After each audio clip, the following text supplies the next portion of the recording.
আসসালামু আলাইকুম ফ্রেন্ডস, এটুজেট শিক্ষায় আপনাদেরকে স্বাগতম। আপনারা সবাই কেমন আছেন? আশা করি সবাই ভালো আছেন। বরাবরের মতো আপনাদের সাথে আছি আমি সাইফুল ইসলাম।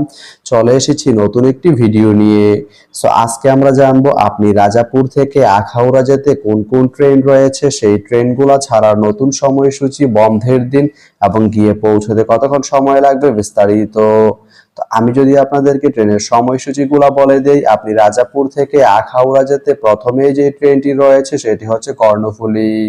কর্ণফুলী ট্রেনটি রাজাপুর থেকে ছাড়বে দুপুর 1টা 18 মিনিটে এবং এটি আখাউড়া গিয়ে পৌঁছবে দুপুর 2টা 25 মিনিটে। এই ট্রেনটির কোনো অফ ডে নেই।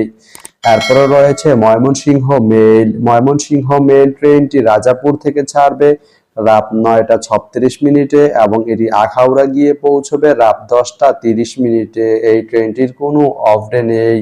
তো আপনি রাজাপুর থেকে আখাউড়া যেতে এই দুইটি ট্রেনের যে কোনো একটি ট্রেন ব্যবহার করতে পারেন। তো ভিডিওটি কেমন লাগলো অবশ্যই কমেন্ট করে জানাবেন।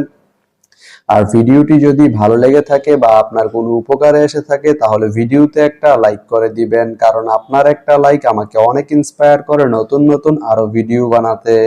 তো ধন্যবাদ সবাইকে ভিডিওটি এতক্ষণ ধৈর্য ধরে দেখার জন্য। ভালো থাকবেন, সুস্থ থাকবেন, এডুজেট শিক্ষার সঙ্গেই থাকবেন।